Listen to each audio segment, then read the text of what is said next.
What is up, players? It's Warboss Tay up in this mug. Today we're going to take you through how I make these sandy beach bases for my Carcharodon Space Marines.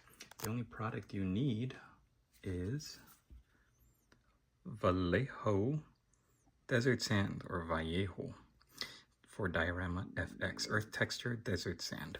I've got a link down below in the description. It's an affiliate link, so if you decide to check it out, you'll be helping out my studio. Thank you for that. But here we go. Let's get started. So the tools that I'm using are just this modeling tool here. It comes in a set of 3 from Army Painter. I'll put a link down below in the description for that as well. And I'm also using a brush to just smooth things over once we get it on the model. So scooping up some of that desert sand texture, I'm going to just lay it across the bottom here, put enough that I could spread it out, and that's it basically.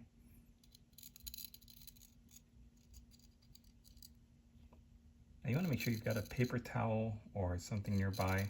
Don't just dip it right into your paint water. That's going to gunk all of it up. So I got my paper towel. I'm just going to wipe it off and throw it away.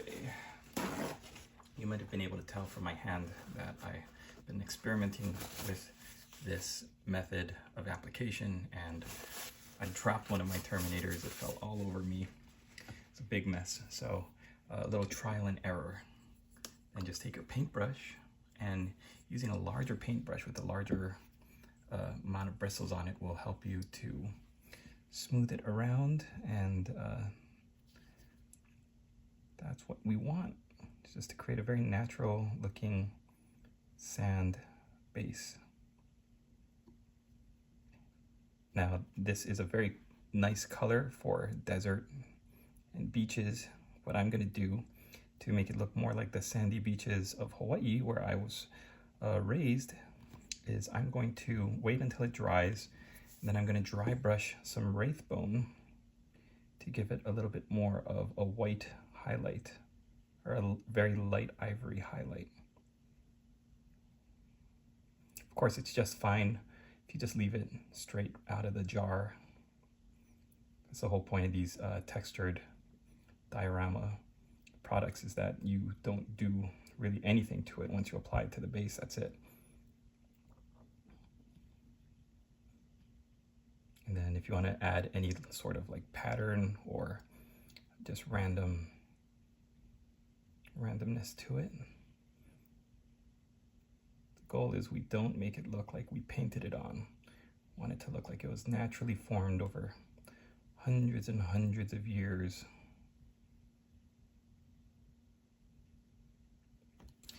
All right.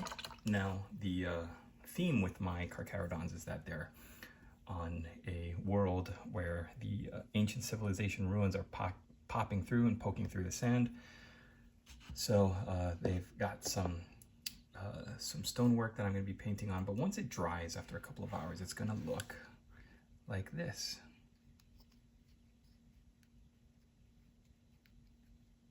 You can see the texture is very like sandy, fine and gritty, and that's what we want. We don't want it to look too wet like mud, and we don't want to lose that texture. So I'm also going to be adding some little pieces of cork to simulate rocks. Naturally, in beaches like in Hawaii or everywhere, if you're walking down the beach, you're going to have pieces of rock sticking up through the sand. They're not all sand, like expanses from the land and the grass to the water. You are going to have some gray rocks. So once this dries a little bit more, I'm going to paint this in just some gray tones so that it will match more this rock that this guy is standing on top of. And then once you dry brush it with Wraithbone, this is what it's going to look like.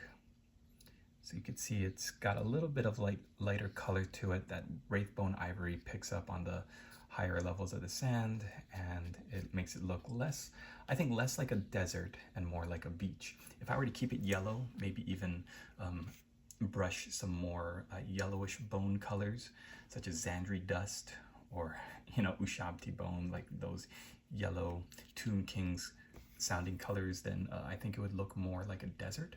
But the way it is now, with that wraith bone dry brushing on top, it does look more to me like a beach. So I've got a couple of products in my description that I want to share with you. The first, obviously, is this Vallejo, this jar of Vallejo desert sand texture paint. You can find that down in the description. I'm also going to put a link in the description for these tools, because if you do want to do everything without using your paintbrush, what you could also do is just take your paintbrush, make sure you have a paintbrush with a large enough bit of bristles at the end, large enough head, so that you can grab that texture, scoop it out of the jar, and then apply it. You do want to use maybe a paintbrush that you don't paint with, one that you do for, you say, for like texture painting or basing, because if you're going to be using your fine paintbrushes for this, it could damage them, and you don't want that grit getting caught in the ferrule, which is where the metal meets the bristles. Otherwise, when it dries, it's going to split your hairs, and it's going to take a lot of effort to clean that out. So using one of these is a lot better, and this tool was in a set of 3. It's mainly for green stuff modeling and sculpting, but I use it for all of my texture applications as well. So I'm going to put a link in the description to a set of these tools, as well as a link for this desert sand from Vallejo.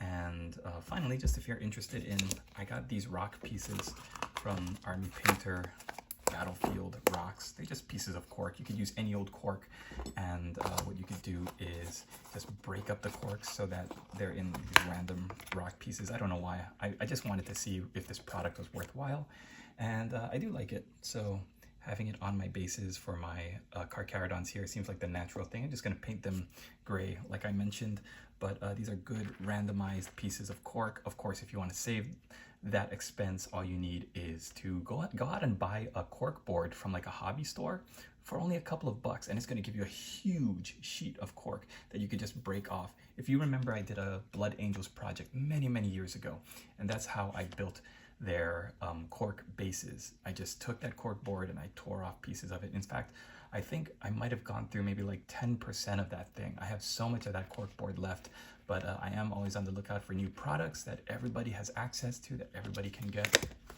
So I will put a link in the description for the Battlefield rocks from Army Painter. Again, all of these are going to be affiliate links, so if you do decide to click on any of them and purchase them from Amazon, you will be helping out my studio a lot. So I thank you for that, and thanks for watching this video, guys. I'm going to take the rest of my carcharodons here for a little dip. It is over 100 degrees where I am in Northern California today. It's unbearably hot, so maybe we'll head out to the swimming pool and I'll pretend like I'm on a sandy beach in Hawaii sipping a Mai Tai and watching the waves on the water. Thanks again for watching. Have a great day.